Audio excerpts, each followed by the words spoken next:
Good morning students. आप पढ़ रहे हैं प्रीति मैम के साथ इंग्लिश क्लास 10th। तो बच्चे स्टार्ट करते हैं। आज की क्लास है class 10th poetry section, poem 1 the fountain. ये सेकंड पार्ट है बेटा। इसके पहले जो फर्स्ट पार्ट था उसमें पोएम का फर्स्ट और सेकंड स्टैंजा कंप्लीट हो चुका है। तो आज स्टार्ट करते हैं उसके आगे के stanza, poem 1 the fountain. Into the starlight, rushing in spray, happy at midnight, happy by day. Into the starlight, poet कहता है कि जो फाउंटेन है वो स्टारलाइट में कैसा दिखता है। स्टारलाइट अभी तक हम लोगों ने सनलाइट के में पढ़ा और मूनलाइट में पढ़ा कैसा दिखता है फव्वारा, और अब इस स्टैंजा में हम पढ़ रहे हैं कि स्टारलाइट में कैसा दिखता है। स्टारलाइट बोले तो सितारों के प्रकाश में। तो इनटू द स्टारलाइट यानी सितारों के प्रकाश में, रशिंग मीन्स भागता हुआ प्रतीत होता है, भाग रहा है यानी स्प्रे। स्प्रे होते हैं पानी की फुहारे। स्टारलाइट में फवारा ऐसा लग रहा है जैसे उसकी फुहारे आगे की ओर भाग रही हो। Happy at midnight, happy by day. जो फवारा है वो मिडनाइट में भी उतना ही हैप्पी है और दिन में भी उतना ही हैप्पी है। Ever in motion, blithesome and cheery, still climbing heavenward, never aweary. Ever in motion, poet कहता है कि हमेशा वो गतिमान रहता है, यानी कि एवर मीन्स हमेशा और इन मीन्स में मोशन मीन्स गति। जो फाउंटेन है वो ऑलवेज गतिमान रहता है, कभी रुकता नहीं है। ब्लिट्सम एंड चेरी, ब्लिट्सम का मतलब होता है बेटा जॉयफुल या गे यानी खुश, एंड चेरी हैप्पी, हमेशा प्रसन्न रहता है, प्रसन्न चित्त रहता है। स्टिल क्लाइंबिंग हेवनवर्ड, और हमेशा क्लाइंबिंग मीन्स आगे बढ़ता है, हेवनवर्ड जैसे हम लोग पढ़ते हैं अपवर्ड, डाउनवर्ड, बैकवर्ड, फॉरवर्ड, तो वैसे ही होता है हेवनवर्ड। तो हेवन का मतलब होता है स्वर्ग। ये किसका सिंबल है, ऊपर का या नीचे का बच्चों? हेवन हमेशा ऊपर का सिंबल है, तो हेवनवर्ड का मतलब हो गया ऊपर की ओर। स्टिल क्लाइंबिंग हेवनवर्ड, हमेशा ऊपर की ओर बढ़ता रहता है। नेवर अवेरी, और कभी भी नहीं थकता है। अवेरी मीन्स टायर्डनेस फील करना, कभी भी टायर्डनेस फील नहीं करता है। Next stanza, glad of all weathers. बेटा ग्लैड मीन्स होता है खुश और वेदर्स मीन्स होता है मौसम। ऑल वेदर्स मीन्स सारे मौसम, यानी कोई भी मौसम आए। ग्लैड ऑफ ऑल वेदर्स, चाहे जो भी मौसम आए, लेकिन फाउंटेन ऑलवेज खुश रहता है, हमेशा खुश रहता है। स्टिल सीमिंग बेस्ट, और हमेशा सीमिंग मीन्स प्रतीत होता है बेस्ट, यानी सबसे अच्छा। किसी भी मौसम का उस पर कोई प्रभाव नहीं पड़ता है। तो बेटा अगर ह्यूमन बीइंग इससे यानी मानव, हम मानव इससे कुछ शिक्षा ले सकते हैं, तो क्या शिक्षा ले सकते हैं कि कोई भी परिस्थिति आए लेकिन हमें उदास नहीं होना चाहिए, हमें ऑलवेज हैप्पी रहना चाहिए और हमें हमेशा अपना कार्य अच्छे से करना चाहिए। तो स्टिल सीमिंग बेस्ट, अपवर्ड और डाउनवर्ड मोशन दायरिस। तो अपवर्ड मीन्स क्या होता है बेटा, ऊपर की ओर, और डाउनवर्ड क्या होता है, नीचे की ओर। अपवर्ड और डाउनवर्ड ऊपर की ओर भी जाता है और फिर नीचे की ओर जाता है। मोशन दाय रेस्ट, और गति ही उसका विश्राम है, गति ही उसका विश्राम है। यानी कि जो फाउंटेन है वो रेस्ट नहीं करता है, विश्राम नहीं करता है, उसका विश्राम क्या है, मोशन, गति करना ही उसका आराम है। यानी वो ऑलवेज गति करता रहता है, ऑलवेज अपना कार्य करता रहता है, बिना रुके, बिना आराम किए, बिना ठहरे। Next stanza, full of a nature, nothing can tame, changed every moment, ever the same. Full of a nature कह रहे प्रकृति के गुणों से भरपूर है। जो फाउंटेन है यानी फवारा है वो प्रकृति के गुणों से भरपूर है। नथिंग कैन टेम, कोई भी, नथिंग कोई भी उसे टेम नहीं कर सकता। टेम करने का मतलब बेटा, टेम का मतलब एक प्रकार से होता है पालना। जैसे हम पालतू पशुओं को पालते हैं तो टेम वर्ड का इस्तेमाल करते हैं। तो यहाँ सेंस बेटा पालने से तो नहीं है, लेकिन यहाँ क्या सेंस है कि कोई भी उसे नियंत्रित नहीं कर सकता, कोई भी उसे अपने कंट्रोल में नहीं कर सकता, कोई भी उसे अपने प्रभाव में नहीं ले सकता। चेंज्ड एवरी मोमेंट, हर पल वो चेंज होता रहता है। एवरी मोमेंट यानी हर अगले पल, हर पल में। जैसे अभी आपने देखा जो फाउंटेन का वाटर, किसी भी जगह अगर आप निगाह मारेंगे तो जो वाटर आपको जिस जगह दिख रहा है अगले ही पल वो वाटर उसके आगे दिखेगा, क्योंकि वो हमेशा गतिमान रहता है। तो चेंज एवरी मोमेंट यानी हर पल, हर आने वाले पल में जो फाउंटेन है वो आपको परिवर्तित दिखता है, यानी उसका जो वाटर है वो आगे की ओर बढ़ता रहता है, एवर द सेम।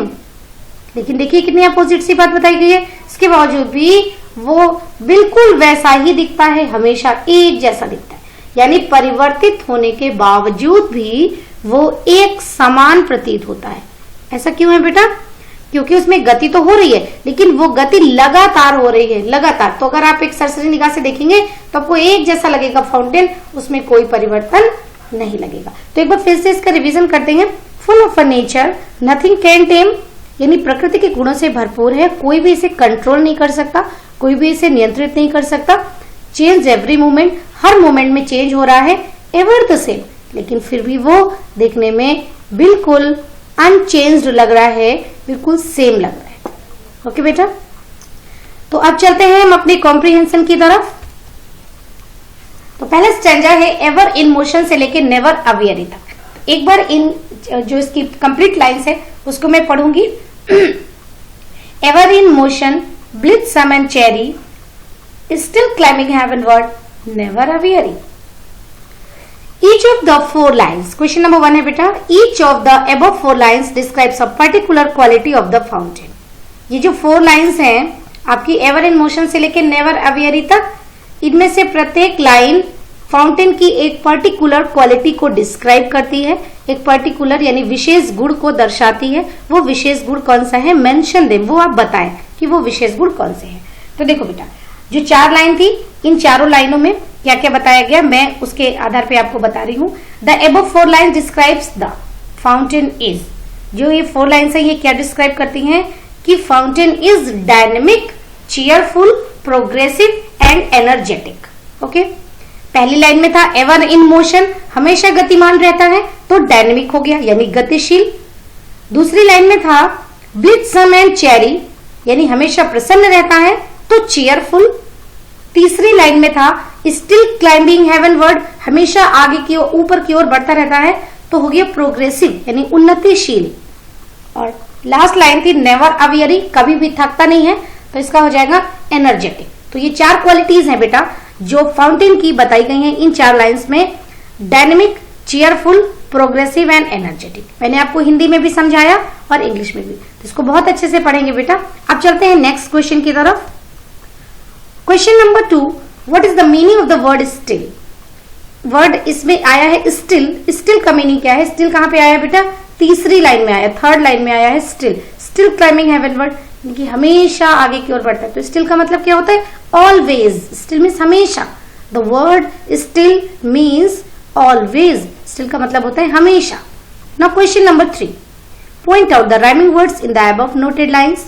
इन जो ये जो लाइंस है इनमें आपका राइमिंग वर्ड्स क्या है। तो बेटा राइमिंग वर्ड्स मैंने आपको पहले भी बताया था और मैं एक बार फिर से आपको बता रही हूँ। राइमिंग वर्ड्स ऐसे वर्ड्स होते हैं, स्टैंजा की जो लाइंस होती हैं उनके लास्ट वाले वर्ड्स, और ऐसे वर्ड्स जो आपस में जिन तुकबंदी होती है, जो आपस में जब हम बोलते हैं तो उनमें लयबद्धता होती है। जैसे अब इनमें इसको हम पढ़ते हैं तो क्या पढ़ते हैं, चियरी अवेयरी। हम एक बार लाइन को पढ़ लेते हैं। Ever in motion, blithesome and cheery, still climbing heavenward, never aweary. तो कौन से वर्ड आपस में बहुत मैच कर रहे हैं, बोलने में राइम कर रहे हैं, चियरी अवेयरी, चियरी अवेयरी, चियरी अवेयरी, चियरी अवेयरी। तो आप याद रखेंगे चियरी और अवेयरी आपस में राइम कर रहे हैं, तो आंसर हो जाएगा in the above noted lines the words cheery and aweary are rhyming together. Now next बेटे, नेक्स्ट स्टैंजा है आपका फुल ऑफ से लेके द सेम तक। तो इसको एक बार मैं पढ़ती हूँ। Full of a nature, nothing can tame, changed every moment, ever the same. तो फर्स्ट क्वेश्चन है why can nothing tame the fountain. Why means क्यों, can nothing tame the fountain, कोई भी फाउंटेन को टेम क्यों नहीं कर सकता। भैया आपने पोएम में पढ़ा था कि फाउंटेन को कोई भी टेम नहीं कर सकता, क्यों नहीं कर सकता, because it is full of nature, क्योंकि प्रकृति के गुणों से भरपूर है। तो इसका आंसर हो जाएगा it is full of nature, ये प्रकृति के गुणों से भरपूर है, so it can not be tamed, इसे टेम नहीं किया जा सकता। Question number 2, how does the fountain remain ever the same. Fountain जो है वो हमेशा एक जैसा क्यों रहता है। अभी हमने पढ़ा था कि वो एवरी मोमेंट में तो बदलता है और सेम भी लगता है, तो ऐसा कैसे होता है बेटा। How does the fountain remain ever the same? Fountain हमेशा सेम कैसा लगता है, एक जैसा कैसे प्रतीत होता है? Answer, the fountain always remains moving. जो फाउंटेन है वो हमेशा गति करता रहता है, so it seems in the same state, इसलिए वो एक ही स्टेट में रहता है, एक ही अवस्था में प्रतीत होता है। बेटा सीम्स का मतलब होता है प्रतीत होता है, मतलब ऐसा लगता है। ठीक है, now next question, point out the pair of words which rhyme together in the stanza. देखिए आपसे पूछा जाए पॉइंट आउट द वर्ड्स तो भी आप वैसे ही आंसर देंगे। अगर आपसे पूछा जाता है point out the pair of words तो भी आपसे वही बात पूछी गई है। देखिए बेटा पेयर ऑफ वर्ड्स तो इसलिए है क्योंकि पेयर ऑफ वर्ड्स शब्दों का जोड़ा, और जब राइम करते हैं वर्ड्स तो सिंगल वर्ड किसी से राइम कैसे करेगा? एक वर्ड वो किसी दूसरे वर्ड से ही तो राइम करेगा, तो वहां पे आंसर हमारा पेयर में आ जाता है, पेयर ऑफ वर्ड्स। तो यहाँ पे एक बार मैं इन चार जो ये आपकी चार लाइन्स है मैं इनको पढ़ती हूँ। Full of a nature nothing can time, change every moment ever the same. कौन से वर्ड आए? टेम सेम, टेम सेम, टेम सेम, टेम सेम। आप बोलेंगे तो आपको खुद लगेगा कि टेम और सेम एक जैसे हैं बोलने में। तो the words tame and same are rhyming together. ये दो वर्ड्स हैं जो आपस में राइम कर रहे हैं। ओके बेटा, तो आपको ये क्वेश्चंस अच्छे से समझ में आए होंगे बेटा। इनको बहुत अच्छे से आपको पढ़ना है और फिर इनको अपने मन से करने की प्रैक्टिस भी करनी है। ठीक है, तो आपके जो फाउंटेन पोएम है इसमें 2 स्टैंजा है जो अभी भी रिमेनिंग है, और ये 2 स्टैंजा कराने के बाद आपकी द फाउंटेन पोएम कंप्लीट हो जाएगी पूरी तरह से, और एक पोएम आपका जो आपका पोइट्री का एक पार्ट है वो फिनिश हो जाएगा।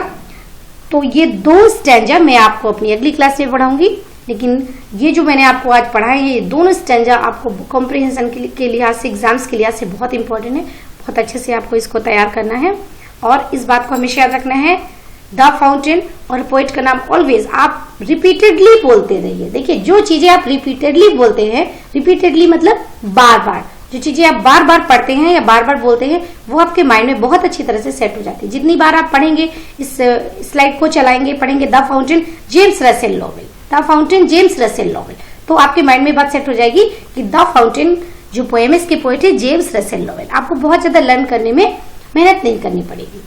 ठीक है बेटा, तो इसी तरह से आपको ये जो मैंने आज पढ़ा है ये आपको बहुत अच्छे से कंप्लीट करना है। मेरे नेक्स्ट वीडियो में जो रिमेनिंग 2 स्टैंजा हैं वो मैं कराऊंगी।